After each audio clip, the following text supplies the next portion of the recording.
తాకట్లో ఉన్న మీ బంగారాన్ని విడిపించి ఆ రోజు ఆన్లైన్ రేటుకి కొంటాం. Sharma gold company. నమస్తే, మీరు చూస్తుంది సుమన్ టీవీ. నేను మీ కీర్తి. నాతో పాటు ప్రముఖ ఆస్ట్రాలజర్ బాలచంద్ర శర్మ గారు ఉన్నారు. నమస్తే గురుగారు. నమస్కారం. గురుగారు, శని గ్రహం అంటేనే అసలు అందరికీ భయం. ఏ తిట్టు తిట్టినా శనిలా పట్టుకున్నావు అన్నట్టే అంటారు. పాపం కాకపోతే ఆయన చేసే పని ఆయన చేసుకుంటూ పోతాడు. మనం చేసే పని మనం కరెక్ట్గా చేసుకుంటే, ధర్మబద్ధంగా ఉంటే ఎక్స్క్యూజ్ చేస్తూ పోతాడు. ఆయన రెమెడీసే చెప్పేస్తాయి. అసలు నిజంగా గట్టిగా చూస్తే కనుక మనం ఫాలో అయ్యే రెమెడీసే ఆయన ఎంత మంచివాడో తెలియజేస్తాయి. కానీ పట్టుకున్నాడంటే వదలడు, పట్టుకుని పీడిస్తానే ఉంటాడని అంటుంటారు. అసలు ఆయన మనస్తత్వం ఏంటి, మన రాశుల మీద ఆయన చూపించే ప్రభావం ఏంటి, మనం ఎలా తెలుసుకోవచ్చు? మన దగ్గర డేట్ ఆఫ్ బర్త్ ఏమి లేకపోయినా జస్ట్ ఒక కామన్ సెన్స్తో నాకు ఇప్పుడు ఈ దశ నడుస్తుంది కాబోలు, నేను ఈ పనులు చేస్తే నాకు ఈ రిజల్ట్ వస్తుంది కాబోలు అని బ్లైండ్గా ఎవరైనా ఏదైనా చేసుకోగలిగితే, మనం చెప్పగలిగితే బాగుంటుందండి.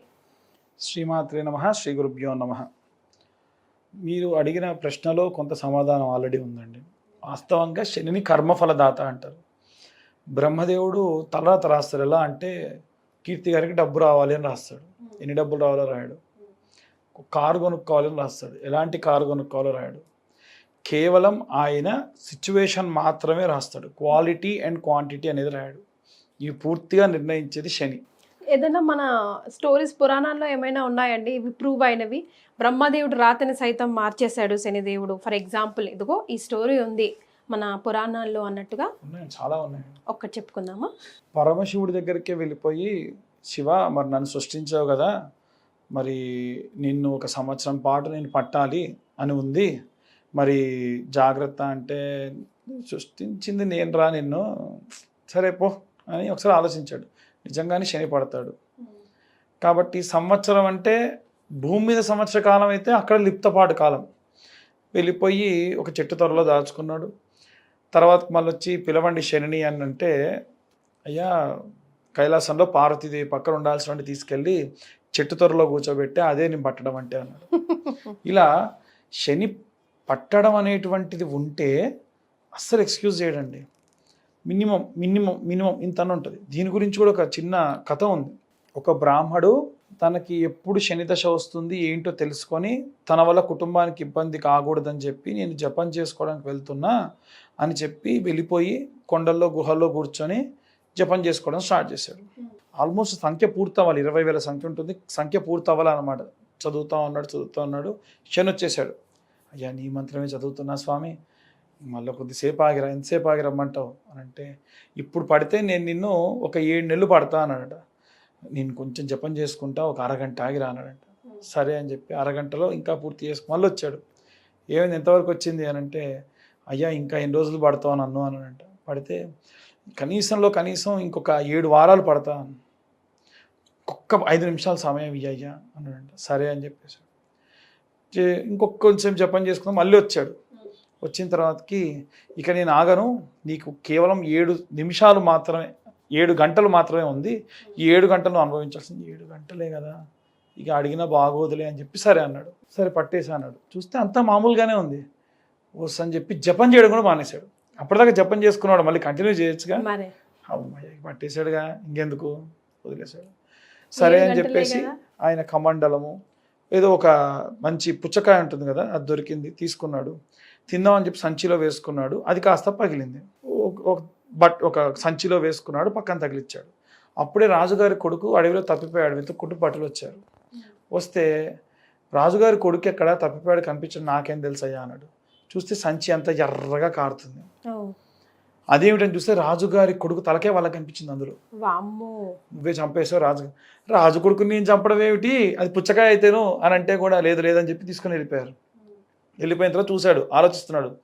4 గంటలు పూర్తయింది, ఇంకా 3 గంటలు ఉంది. రాజుగారికి ఈ విషయం తెలిసింది. అయ్యా వచ్చి చూడండి, అది మీ అబ్బాయి తల కాదు, నువ్వు మాట్లాడకు, నా వల్ల కాదు నా కొడుకుని అలా చూడడం అని చెప్పి ఒకటే ఏడుపులు, శోకనార్థాలు. అలా 2 గంటలు గడిచిపోయి ఇంకొక గంట ఉంది. సరే ఇంకేం చేస్తానంటే, వీడిని కూడా ఇలాగే చిరచ్ఛేదం చేసేసేయండి అని చెప్పేశారు. ఓరి భగవంతుడా, అయ్యా మీ అబ్బాయి నేను బతికిస్తా అన్నాడంట. అంటే మా అబ్బాయిని బతికిస్తా అంటే, అవునండి గతంలో అట్లా చాలామందిని బతికించాను, మీ అబ్బాయిని బతికిస్తాను అని చెప్పాడంట. ఎలా బతికిస్తాను, నాకు 1 గంట సేపు టైం ఇవ్వండి అన్నారు. కూర్చొని మళ్ళీ శని జపం చేద్దాం అంటే మంత్రం గుర్తురాదే. ఎందుకంటే ఆయన దశలో అలా చేస్తాడు, అంటే ఉన్న స్థితిగతులను మార్చేయడము, మతిమరుపు తెప్పియడము అన్నీ చేస్తాడు అనమాట. కాబట్టి అప్పటికి బాగానే ఉంది, ఇంకొక 7 నిమిషాలు ఉంది ఆఖరణ. ఇక మా వల్ల కాదు అంటే అజయ్ ఇంకొక 7 నిమిషాలు అయితే మీ అబ్బాయి బతుకుతాడండి అంటే కూడా 7 నిమిషాలు కూడా పూర్తి, ఇంక 7 సెకండ్లు ఉందనగా ఇక వల్ల కాదని కత్తి తీశారట. వెంటనే ఏకం ద్వి త్రేనే చత్వారి పంచ షట్ సప్తం చదివి ఏంటి వీడియో మంత్రంలో భాగవండి అన్నాడట. 7 సెకండ్లు. ఇప్పుడు చూడండి కావాలంటే మీ అబ్బాయి బతికాడు అంటే అప్పటిదాకా చూడలేక మంత్రం చెప్పానంటే చూస్తే అది పుచ్చకాయ. వాళ్ళ అబ్బాయి బయట గార్డెన్లో ఆడుకుంటూ నాన్నగారు నేను వచ్చేసాడంట. కాబట్టి ఆయన దశ పట్టి ఉన్నాడు అంటే అంతే, దాంట్లో ఎటువంటి సందేహం. యాక్సిడెంట్ జరగాల, నువ్వు ఎంత పుణ్యం చేసినా యాక్సిడెంట్ జరుగుతుంది. కానీ ఏ లారీతో అయ్యేది ఆటోతోనో తగులుతుంది, గుండెల్లోకి దిగేది గీరుకుంటూ వెళ్తుంది. కాబట్టి చాలా చాలా ఉదాహరణలు, చాలా కథలు ఉన్నాయి ఇలాగా. కాబట్టి ఎవ్వరు కూడా ముందు దూషించడం మానేయాలి. శని దశ ఏం చేస్తుంది అని అంటే శని కానీ గురువు కానీ వీళ్ళిద్దరూ, ఈయన ఏంటంటే కొంచెం మాస్గా వర్క్ చేస్తాడు శని, గురువు ఏంటంటే చాలా క్లాసీగా వర్క్ చేస్తాడు. బట్ ఇద్దరు చేసే పని ఒకటే, శిక్షించడం, బాధ పెట్టడం. బంగారం మెరుగు రావాలంటే కాల్చాలి, కొట్టాలి, బాగా సాగతీయాలి, ఇవన్నీ చేయాలి. ఇవన్నీ చేస్తే ఖచ్చితంగా రిజల్ట్ వచ్చేసి అద్భుతంగా వస్తుంది. కాబట్టి మనకు మంచి రిజల్ట్ ఇవ్వాలి అనేటువంటిది ఉంటే కనుక ఇబ్బంది పడాల్సిందే.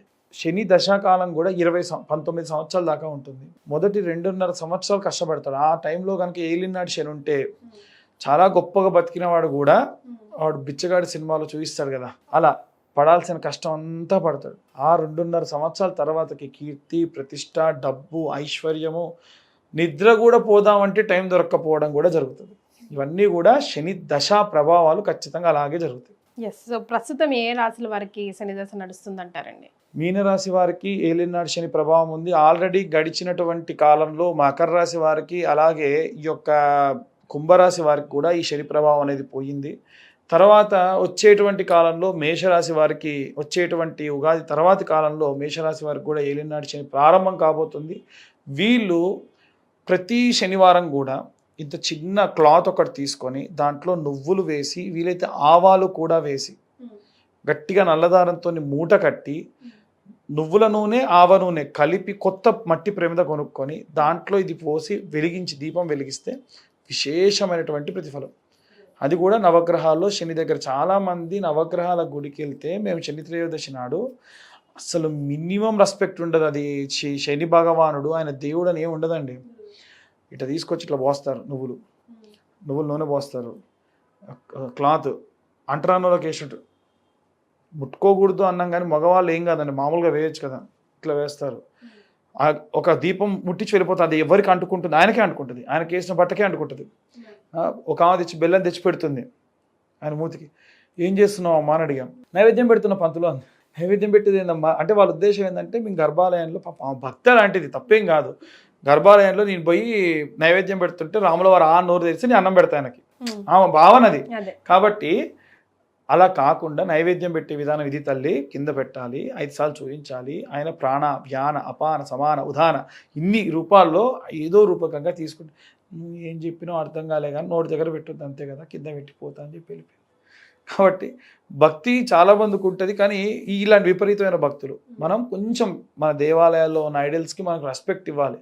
అవి మళ్ళీ చేయించాలి అంటే ప్రతిష్ట చేయాలి, చాలా వ్యవస్థ ఉంటుంది. కాబట్టి కొంచెం వాటికి మర్యాద ఇవ్వాలనేది నా ఉద్దేశము. నువ్వులు నూనె పోసేటువంటి విధానం కూడా చాలామంది ఎలా పడితే అలా కాకుండా కొంచెం నూనె పోసి తర్వాతకి నువ్వులు వీలైతే చేతితోనే, ఆ ప్లాస్టిక్ కప్పుతోనేసి పుణ్యం దానికి పోద్ది, మనకెందుకు వస్తుంది, చేతిలోకి తీసుకొని వేసి తర్వాత మళ్ళీ నూనె పోస్తే ఆ నువ్వులు నూనె అలా కిందికి జారాలి, అది విధానం. అలా చేయాలి.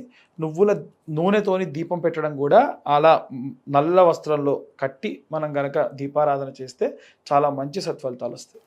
చాలా మంచి విషయాలు తెలుసుకున్నాం గురుగారు. ధన్యవాదాలు.